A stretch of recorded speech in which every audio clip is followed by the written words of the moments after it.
इंदौर के यशवंत क्लब में आज एनआरआई महापर्व का चौथा संस्करण का धमाकेदार आगाज किया गया। इसमें 27 देश के 220 से अधिक प्रवासी भारतीय सम्मिलित हुए, जहां उन्होंने मिलकर पुरानी यादों को ताजा किया और विलुप्त हो चुके खेलों को बढ़ावा दिया।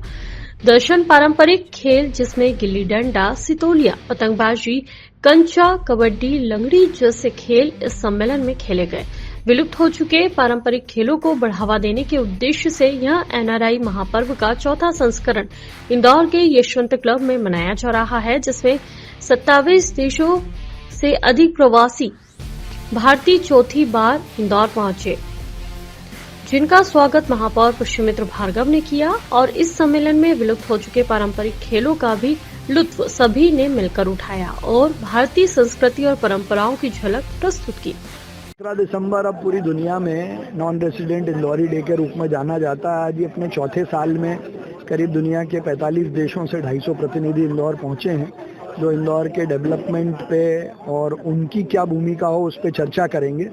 लेकिन साथ ही आज की शुरुआत परंपरागत खेलों के साथ, इंदौरीपन के साथ, मालवीय उत्सव के साथ हुई, जहां सब ने परंपरागत खेल गुल्ली डंडा, सितोलिया और कंचे, पतंग, नींबू रेस के साथ की है, जिसने अपनी मूल भावना से उनको जोड़ने का काम किया। और सबने यही कहा कि हम कहीं भी चले जाएं, हमारे अंदर का इंदौरी बाहर नहीं जा सकता।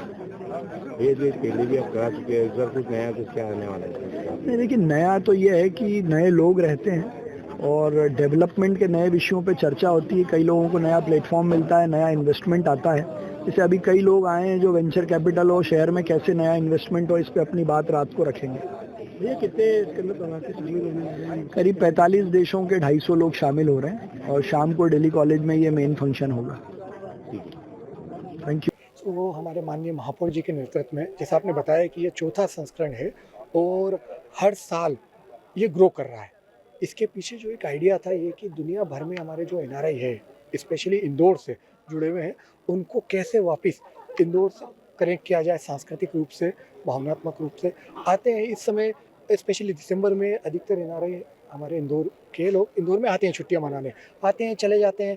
इस बहाने, इस कार्यक्रम के बहाने हम सब लोगों को कनेक्ट करते हैं, सांस्कृतिक आदान प्रदान होता है। क्योंकि अब एनआरआई दूसरे देशों में जब रह बसते हैं तो वहाँ की संस्कृति को भी यहाँ लेके आते हैं और हमारी संस्कृति वहाँ लेके जाते हैं, और जब सब आपस में मिलते हैं तो एक बहुत ही आत्मीय माहौल रहता है। और वही उद्देश्य है कि लोगों को जोड़ के रखना। उससे संस्कृति के साथ साथ एक इकोनॉमिकल सेक्टर में भी हमको इन्वेस्टमेंट और कोलैबोरेशन के सेक्टर में काफ़ी प्रोग्रेस हो रही है इन सब चीज़ों के कारण। तो एक ये प्रयास है जो हम इसको कंटिन्यू चाहेंगे कि आगे बढ़ाएं और ज़्यादा से ज़्यादा लोग इसमें जुड़ें।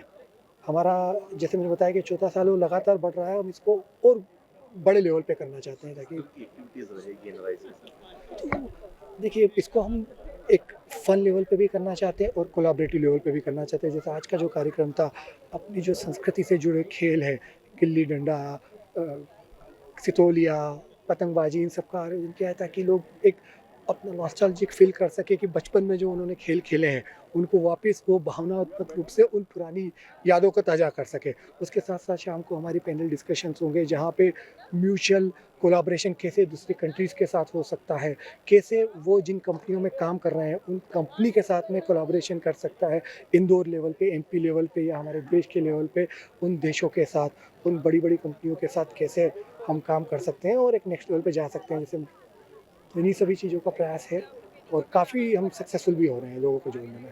आपका नाम? रोहित गंगवाल, मैं फॉरेन अफेयर्स डिपार्टमेंट को हेड करता हूँ मध्य प्रदेश के।